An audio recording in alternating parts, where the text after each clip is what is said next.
Então, ó, agora a gente vai começar uma outra etapa, tá? Que é a parte de escoamentos viscosos, tá? Então, a gente vai ver a equação de Navier-Stokes para fluidos viscosos, entretanto, ainda incompressíveis, tá? Bom, um pouco de história. No século XIX existiam os teóricos e os experimentais, tá? Os teóricos eram representados pelos físicos, matemáticos, tá? E os experimentais eram os engenheiros da época, tá? E aí nós tínhamos que a teoria matemática de fluido perfeito, que era sem atrito, né, já estava bem desenvolvida antes do início do século XX. Então, com fluido perfeito, beleza, tranquilo. E para fluido real? O que tem a mais? O que acontece? Né? E aí, a formulação das equações foi feita por Navier-Stokes, Poisson, Venant e Stokes, tá? Isso aí foi mais ou menos em 1845. E aí, como eu falei, né, tinha os engenheiros, tá? Que era a parte experimental, eles faziam os trabalhos experimentais e faziam a aplicação dos dados medidos, ok? Bom, e aí a mecânica dos fluidos ela ficou dividida em dois campos, né? A hidrodinâmica teórica, que era uma ciência matemática, e a hidráulica, uma ciência empírica. Então, havia uma discrepância entre os dados calculados pelos físicos, pelos matemáticos e pelos engenheiros. E aí fala assim, quem é que está certo nisso aí? Né? Então, se ia calcular uma perda de carga de uma tubulação, né, os físicos davam um valor, os engenheiros davam um valor bem maior. Até que em 1904, Prandtl unificou esses dois ramos da mecânica aí, num trabalho, né, On Fluid Motion with Very Small Friction, tá? Sobre o movimento de um fluido com atrito muito pequeno, no terceiro Congresso de Matemática Internacional de Heidelberg, na Alemanha. Tá? Que ele fez, que aconteceu que unificou os trabalhos? Ele descobriu uma camada limite, um escoamento de camada limite, tá? Que havia próximo à superfície com um fluido em movimento. Porque até aí, até então, o pessoal não sabia disso. Então, depois que ele unificou esses dois conhecimentos, é que foi fácil poder acertar a parte da matemática e comprovar com os experimentos dos engenheiros. Ok? Bom, para a gente chegar lá, nós temos aqui a formulação integral da equação da quantidade de movimento linear. Tá? Essa equação aqui ela é aplicada para fluidos perfeitos ainda. Tá? Ainda não é o caso para fluidos reais. E nós temos a formulação diferencial da equação da quantidade de movimento linear na forma, como diz, né, na forma diferencial. Então, o que são essas duas equações? São as forças que atuam no elemento de fluido por uma análise integral, a de cima, e por uma análise diferencial, a de baixo. Tá? Bom, e aí nós vamos partir da formulação diferencial, que é o que vai interessar para a gente. Tá? Voltando aqui, nós vamos partir dessa aqui. Tá? Então, nós temos aqui a formulação diferencial coordenadas cartesianas, né, na direção x, y e z, que fala que a soma das forças que atuam no elemento de fluido é igual a massa vezes a aceleração, mais tudo isso dividido pelo volume. Por isso que aqui está densidade vezes aceleração. Tá? E essa força aqui é força por unidade de volume. Então, quais são as forças que estão atuando? São as tensões normais, forças de pressão estática. As tensões, tem as tensões tangenciais, que são as forças viscosas, mas essas não entraram aqui ainda nessas equações. E nós temos a aceleração da gravidade, que são as forças volumétricas. Então, para os escoamentos reais, existe essa segunda aqui, que não entrou nessa formulação. Tá bom? Ela vai entrar a partir de agora, daqui a pouco, com o desenvolvimento das equações aí de Navier-Stokes. Tá?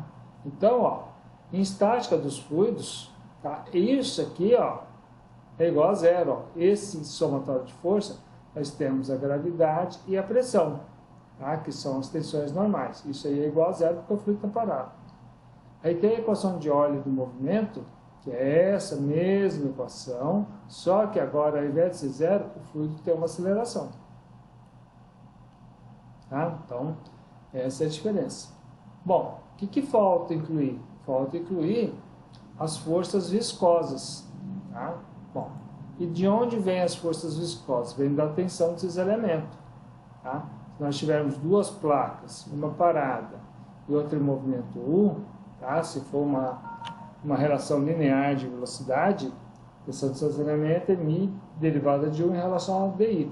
Tá? Então, a viscosidade dinâmica é a tensão desses elementos dividido pelo gradiente da velocidade. Tá bom? Antes que eu possa falar dessas tensões, desses elementos, das tensões normais, vamos entender essa nomenclatura aqui, tal de Zy e tal de Zx. O que significa isso? Bom, vocês estão vendo que nós estamos aqui no plano XY, tá? Normal ao plano XY, nós temos a direção Z saindo aqui da tela, saindo da tela. Tá? Perceba que o plano XY, né, em termos de álgebra, ele é representado pela direção Z. Tá? Então, esse Z aqui, ó, o primeiro Z, significa que essa tensão está no plano XY. Tá? Então, ou pode entender de uma maneira assim, se estar no plano XY, o que aparece aqui é o que não é o plano, né? Ou seja, essas coordenadas, é a coordenada Z, tá? Porque o plano é representado por um vetor normal à sua superfície, ok? O segundo índice representa a direção da tensão. Então, se é Y, está na direção Y, para cima. X está na direção aqui, ó, da esquerda para a direita. Bom? Então, está nessa direção aqui, horizontal. Tá? No mesmo eixo aqui. Eu fiz os três, tá? Ó. Percebe que aqui, ó, o plano YZ, o vetor normal é o vetor X. Então, quem aparece no primeiro índice? É o X. Que significa que essa tensão está no plano ZY, que é indicado pelo vetor normal plano ZY, que é o X. E aí o segundo índice, o Z, ele significa que está na direção Z, e o Y na direção Y. Tá? Mais um plano, nós temos aí três planos aí, né, ortogonais. Agora o plano Z é XZ. Tá? Essa tensão desses elementos significa que está no plano XZ, que é representado pelo índice Y, que é o primeiro. É esse vetor aqui, ó, o vetor perpendicular a XZ, né? Está entrando no plano aí na tela. Tá? Então, ó, o segundo índice significa que essa tensão está na direção Z e essa outra tensão X aqui significa que está na direção X. Beleza? Entenderam a ideia aí? E aí vem... Sim, professor, sim. Beleza. E aí vem a formulação, ó. Então tá aqui, ó. As tensões de cisalhamento são as tensões com traço em preto, tá? Tudo que está com seta preta são as tensões de cisalhamento. O que está em vermelho são as tensões normais, tá? Que é representado pela pressão, e a aceleração da gravidade. Antes das tensões viscosas, só tinha essa em azul e a vermelha, não tinha a preta. Agora estão aparecendo as tensões de cisalhamento. Tá? Então, elas aparecem nas 6 faces desse cubo, né? Ó, lá atrás, na frente, do lado direito, do lado esquerdo, embaixo e em cima. Tá? Só pegando essa aqui, ó, por exemplo, ó, tal YY na direção Y, né? Então é a tensão no plano XZ na direção Y, tá? Então por isso que é aqui para fora. E na posição Y também, porque esse ponto aqui é o ponto Y. Esse plano aqui, ó, que é esse, é a posição Y mais delta Y, tá? Então aqui é a tensão no plano XZ na direção Y. Agora, essa que está para cima, ó, é a tensão no plano XZ, tá? Mesma coisa, ó, representado por Y, na direção Z, para cima. Só que na posição Y mais ΔY. Essas três tensões aqui estão na posição Y, fora do parênteses aqui. Essas três tensões aqui estão na posição Y mais ΔY. É assim que acontece com todos os outros. Tá? Eu não vou pedir aqui dedução de fórmula, nada disso. Tá? Vocês têm que entender que vai vir disso. Toda aquela equação que nós vamos chegar, vai aparecer aí. Então, ó, quando a gente... A tensão que surge aí, que está em preto, o senhor comentou, ela surge devido à viscosidade que está sendo considerada. Isso, a viscosidade que não tinha sido considerada até então. Entendi. Tá? Não, beleza. Olha aí, ó. Então, se a gente aplicar a equação de Navier-Stokes, coordenadas cartesianas para qualquer fluido, tá aqui, ó. O que nós não tínhamos até agora? Esses dois últimos elementos aqui, ó. Essas tensões dos elementos. Esse tal XX é tensão normal, tá? Na segunda não tinha esse termo e este outro termo. Na terceira não tinha esses dois termos aqui. Então, a equação de Euler é um movimento digamos assim, é uma força por unidade de volume, né? Massa vezes aceleração, né? Ou melhor, densidade vezes aceleração, o termo da gravidade e o termo da pressão. Tá? Não tinha isso. Na estática, o que não tem? Esse termo é zero, só vai ter esse termo aqui e o ρgx. Esses dois aqui não vão aparecer. É importante vocês entenderem a ideia geral da equação, sabe? Eu acho que, né, não precisa ficar decorando a equação, que é quase que impossível, né? Só com muito treino aí, quem dá aula basicamente todo semestre, todo ano, aí acaba até decorando, mas não tem necessidade. Muito bem, eu vou adiantar. Aí o que existe aqui? Lembra que aqui, ó, nós fizemos isso, ó. A tensão em função da viscosidade dinâmica e de um gradiente de velocidade, né? Nós fizemos isso, ok? Então, nós vamos ver o que acontece, ó. E aí, ó, existe uma relação entre tensão e deformação para um fluido incompressível com viscosidade constante, tá? E aí, aquelas equações que estavam na forma de tal, né? Elas surgem desse jeito aqui, ó. A segunda derivada da velocidade em relação a x, em relação a y, em relação a z. Então, aqui nós temos este primeiro termo, tá? Ó, significa o quê? A taxa da quantidade de movimento linear, tá? Seja na direção x, na direção y ou na direção z. Taxa de quantidade de movimento linear é força, tá? Basicamente é força. Quanto deriva, lá em física, deriva um momento linear em relação ao tempo, tá? Você tem força, né? Mas o pessoal gosta muito de falar esse termo aqui. Isso tudo é igual a quê? A força da gravidade na direção x, na direção y e na direção z. Mais a força devido à pressão, que está em forma de gradiente de pressão, tá? Na direção x, na direção y, na direção z, mais as forças viscosas devido às tensões de cisalhamento. Beleza? Então, essas são as equações que nós vamos resolver. Só que tem um detalhe, né? Isso aqui, ó, o primeiro termo de cada uma dessas equações é isso aqui, ó. Olha como essas equações de Navier-Stokes, elas formam uma equação diferencial relativamente grande, né? Bom, então aqui, ó, nós temos as equações de Navier-Stokes em coordenadas cartesianas na direção x. Agora, substituindo aquela derivada total pelo que ela é do slide anterior, na direção y e na direção z. Então, aí as equações, tá? A taxa da quantidade de movimento linear, a mesma coisa. As forças volumétricas, no caso, devido à gravidade. As forças devido à pressão, né, a pressão normal. E aqui as forças viscosas devido à tensão de cisalhamento. Ok? Tudo isso está escrito aqui.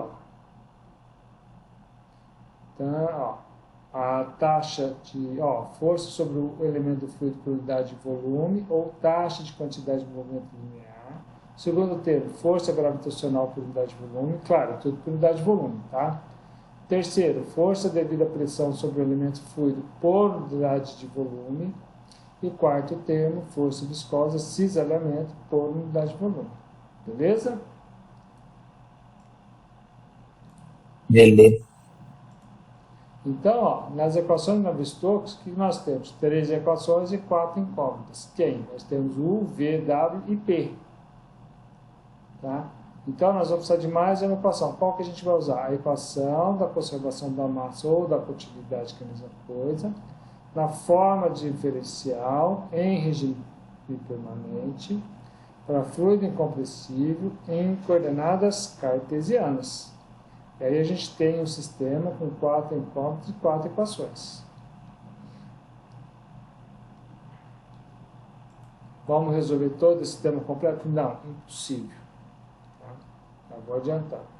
E aqui nós temos as equações de Navier-Stokes em coordenadas cilíndricas, tá? Aqui na direção do eixo radial, tá?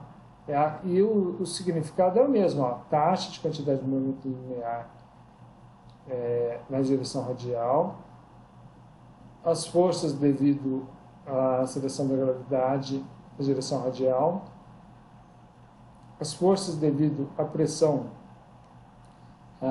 normal na direção radial e as forças viscosas na direção radial e tudo por unidade de volume. Tá?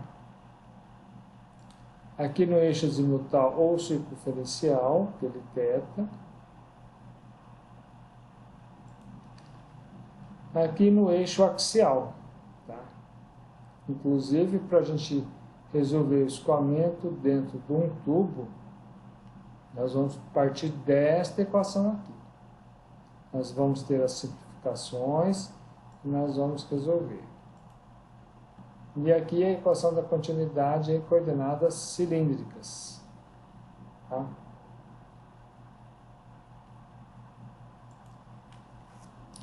Voltando, tá vendo como fica bem mais simples? A equação da estática dos fluidos, só tem esse termo aqui. A equação do óleo em movimento já aparece, no lugar do zero, ρ dv dt, tá bom? Vai aparecendo isso. Aqui está a equação do Navier-Stokes de novo, coordenadas cartesianas, direção x e y. Opa, parece que voltou o slide ou a impressão? Não, voltou não. Equação do Navier-Stokes em coordenadas cilíndricas, na direção r, θ, azimutal e z. Tá bom? Bom, vamos ver os tipos de escoamento. Nós temos escoamentos interno e externo. Se ele é interno, ele pode ser laminar ou turbulento. E o externo também. Então, nós temos o escoamento, ele pode ser interno ou externo, laminar ou turbulento. Então, nós temos essa diferença aí. Por quê? No escoamento laminar, é possível resolver aquelas equações de Navier-Stokes de forma analítica. Às vezes, se resolve de forma numérica, mas é possível resolver. Agora, no turbulento, os dados são todos empíricos, são experimentais, tá? Não é possível, resolver as equações em regime turbulento. Professor, só uma curiosidade. Eu lembro que eu li faz bastante tempo que tem, inclusive, um prêmio para a solução da equação de Navier-Stokes. Tem a ver com isso que você falou, do regime turbulento? Tá. Não, pela própria equação dele, resolver ela integralmente com todos os elementos, por enquanto, até hoje, ninguém conseguiu resolver. Realmente, tem um prêmio de $1 milhão. É isso aí mesmo, eu tinha visto isso aí faz um tempo. Você vai ver, deixa quando eu mostrar a equação para a gente resolver o escoamento interno, a gente vai ver, e depois da placa plana, você vai ver o que vai acontecer, que um deles aí coordenado, o primeiro, o escoamento interno que a gente vai ver em coordenadas cilíndricas, e o externo em coordenadas cartesianas. Espera só um pouquinho, tá? Então, beleza. Você vai vendo o que acontece. Beleza. Bom, o escoamento interno, ele é dito laminar se o número de rendos é menor que 2.300. Entre 2.300 e 4.000 é transição. E acima de 4.000 ele é turbulento. Tá? Mas a gente vai adotar isso aqui. Ó. Se for até 2.300 é laminar. Acima de 2.300 ele vai ser turbulento. Tá bom? Aqui nós temos escoamentos. Tá? Esses são escoamentos rotacionais. Tá? Furacões, ciclones. Ok? Isso aqui é um escoamento que ele é laminar nessa parte, depois ele se transforma em escoamento turbulento. Tá? Aqui o escoamento sobre uma esfera, tá? O de cima é regime laminar, o de baixo é turbulento, tá? A esfera aqui, ó, aqui já começa a formar uns vórtices, né? Tem bastante vórtices, e aqui o vórtice forma mais atrás, tá? Aqui a velocidade é maior do escoamento. Aqui nós temos uma chaminé que o escoamento já sai totalmente turbulento. Tá? No laminar, as lâminas estão todas paralelas. Tá? E no turbulento vão formando redemoinhos dentro do escoamento. Tá? Bom, e aí agora vem, né? Escoamento viscoso dentro de um tubo. Né? Antes de... eu vou continuar, tá? Escolhendo as coisas dentro do tubo. Então, nós temos as condições aí: temperatura constante, viscosidade constante, fluido incompressível e regime permanente. Como eu disse, né? Laminar até 2.300, alguns autores usam 2.000, tá? Mas nós vamos... E o número de rendos, que é densidade vezes a velocidade média vezes o diâmetro do tubo dividido pela viscosidade dinâmica. Ou velocidade média vezes o diâmetro dividido pela viscosidade cinemática. Muito bem. Então, ó, quando um escoamento começa a ocorrer dentro do tubo, existe um comprimento de entrada que é caracterizado pela formação do perfil de velocidade do escoamento. Depois que passa esse comprimento de entrada, ele é dito escoamento completamente desenvolvido. Então, ele não muda mais. Tá? Então, ele permanece parabólico. Tá? É uma função do segundo grau. E o comprimento de entrada para regime laminar é dado por essa expressão. Tá? Comprimento de entrada sobre D igual a 0,05 vezes o número de rendos.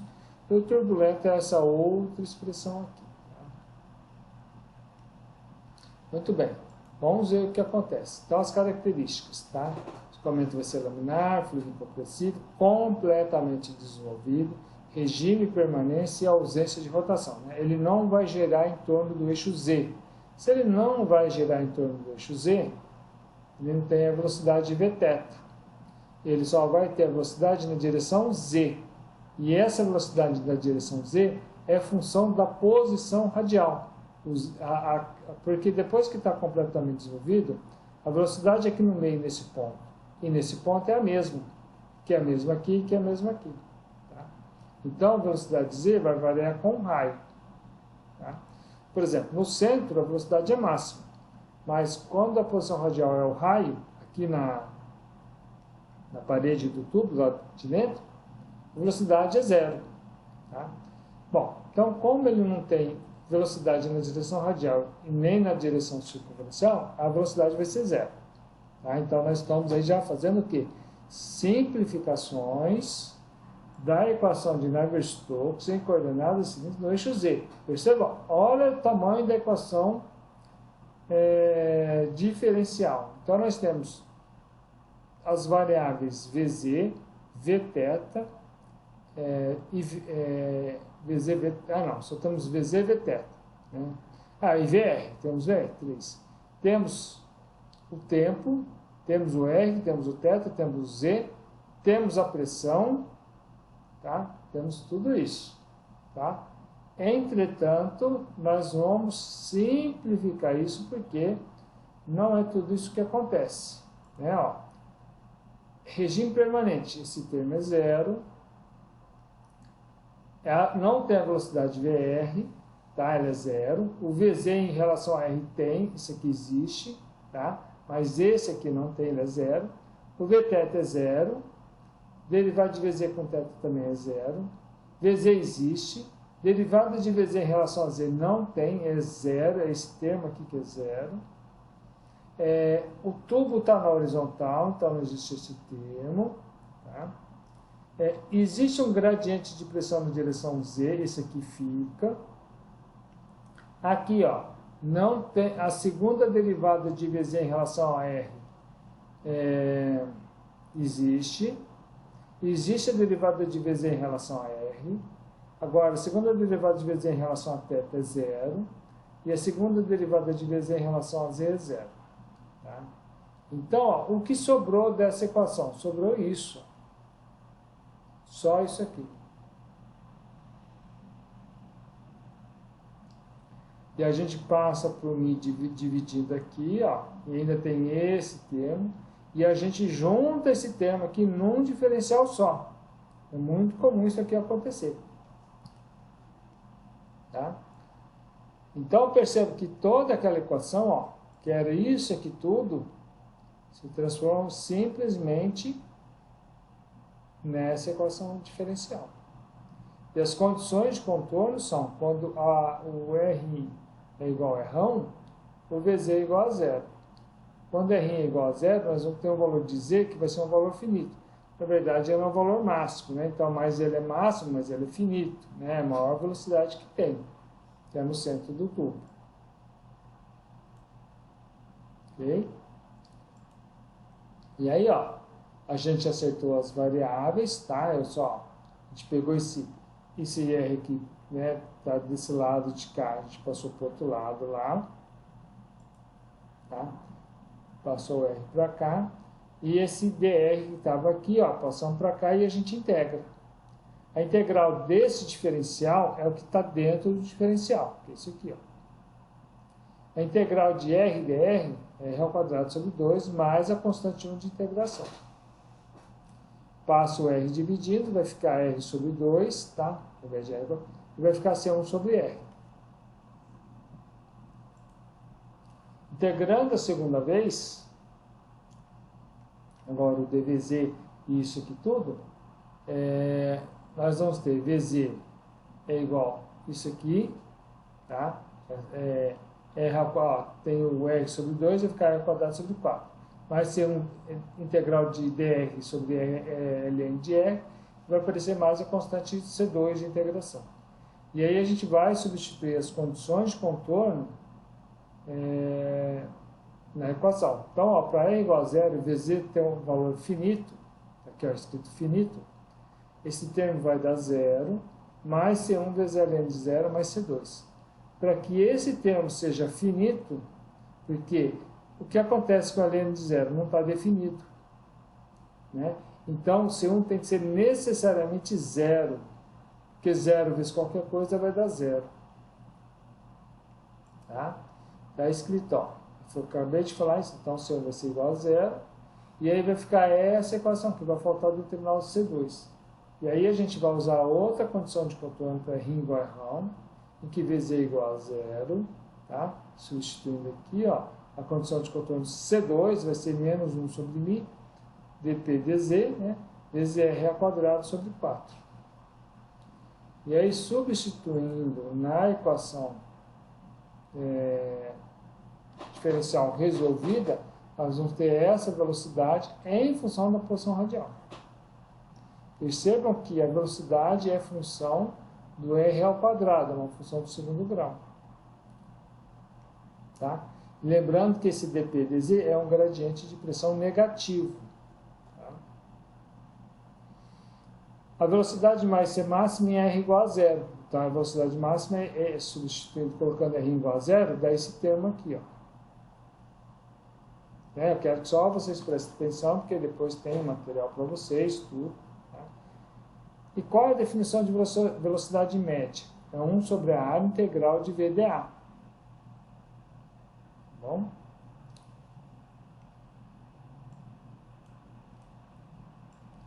Por isso que eu falei para vocês que a velocidade tem um perfil parabólico, tá? Por causa do r ao quadrado. Então, ó, o que a gente vai pegar? A gente já sabe que a área é πr ao quadrado. O elemento de área dA vai ser 2πr/dr. Então, a gente pega esse elemento de área aqui, ó. Aqui é o dr. E esse aqui é o 2πr. Então, 2πr vezes dr é esse elemento de área dA. Então, ó, a velocidade média é 1 sobre a área integral de VDA. Tá? 1 sobre πr quadrado, a gente pega a velocidade em função de z lá resolvida, vezes o dA, que é o 2πr/dr, integra isso aqui tudo, resolve, tá? Vai dar esse resultado aqui.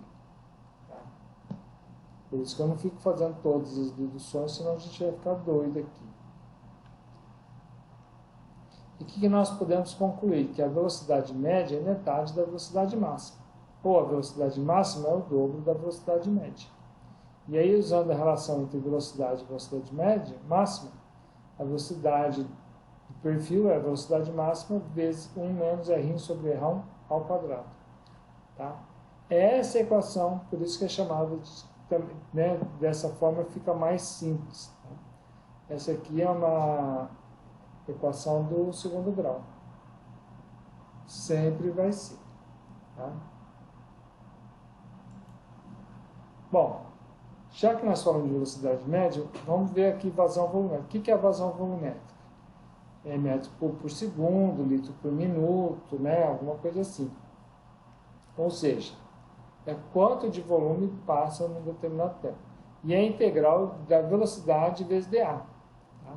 Então, a vazão volumétrica vai ser a velocidade Vz vezes 2πr/dr, que é aquele dA dos slides anteriores. E a gente vai substituir a velocidade Vz aqui, ó, integral, e vamos resolver. Resolvendo isso, a vazão volumétrica dá esse resultado aqui. Ou seja, vazão volumétrica é integral de VDA, que é igual à velocidade média vezes a área. Tá? Então, em termos de vazão volumétrica, tem que tomar cuidado que a gente pode multiplicar pela é igual à velocidade média vezes a área. Mas, se a gente tiver o perfil de velocidade, é integral de VDA. Okay?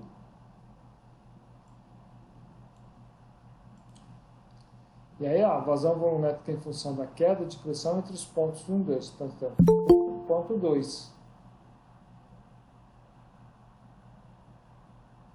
Quando era fluidos perfeitos, a pressão P1 é igual à pressão P2. Agora, como tem a viscosidade, a pressão P1 vai ser maior que a P2, ou P2 menor que a P1. Okay? Então, essa é a diferença com os fluidos perfeitos.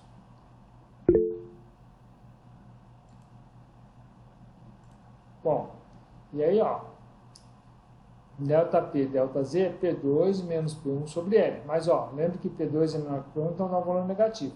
Ó, mas P1 menos P2 sobre L é igual a ΔP sobre L. Tá? Então, cuidado que esse ΔP é a pressão maior menos a pressão menor. Ou é a pressão amontante menos a pressão ajusante. Tá? E aí a gente substitui, ó, ao invés de trabalhar desse jeito, podemos trabalhar desse jeito aqui, ó, relacionando vazão volumétrica com pressão. Tá? Então está aqui o relacionamento de vazão volumétrica e pressão, que é a equação de Hagen-Poiseuille. Tá? Um é alemão, o outro é francês, que pode ser dado dessa forma ou dessa forma. Mas também não precisa tanto ficar decorando essas fórmulas, não. Tá? Vocês vão ver que dá para calcular de uma maneira simples, usando os conceitos básicos. Tá? Aqui a gente tem a equação de Darcy, tá? Weisbach, tá? ΔP sobre L é o fator de atrito sobre o diâmetro, vezes ρ, V ao quadrado sobre 2. Não sei se isso está um pouco fora, deixa eu diminuir um pouco. Tá? Aqui, ó, ΔP, né? É esse aqui. O fator de atrito para escoamento laminar para tubos circulares é 64 dividido pelo número de Reynolds. Tá? Isso aqui é fácil de deduzir através dessa equação, substituindo velocidade, delta P, chega nessa equação aqui. Bom? Tubos com outras seções, eles têm outros números aqui. Tá?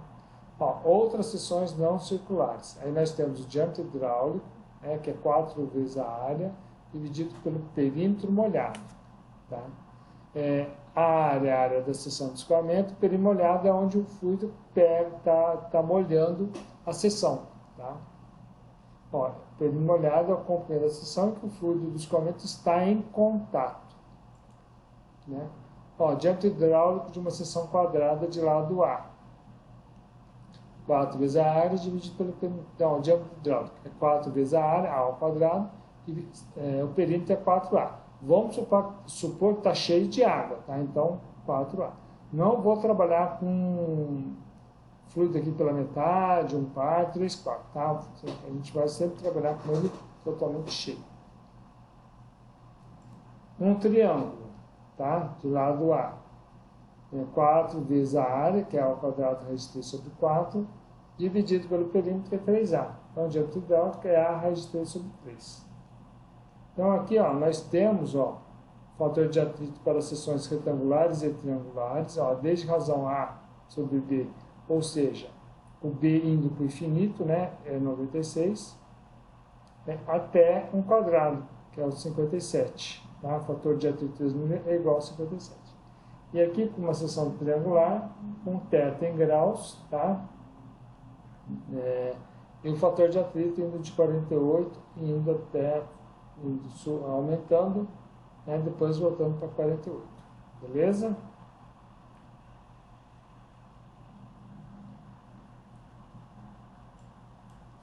E aqui nós temos fator de atrito para regime laminar com escoamento na região anular, tá? Quando o fluido escoa entre 2 diâmetros aí, ok? Na seção anular. Então está aqui a razão do diâmetro interno e externo e o fator de atrito mesmo de rim. Esse caso do zero coincide quando você tem só um tubo, né? Aí você começa a colocar outro tubo e aí ele vai mudando os valores. Tá? Vou parar por aqui, porque aqui a gente termina a parte de escoamento em regime laminar. Semana que vem nós vamos fazer exercício.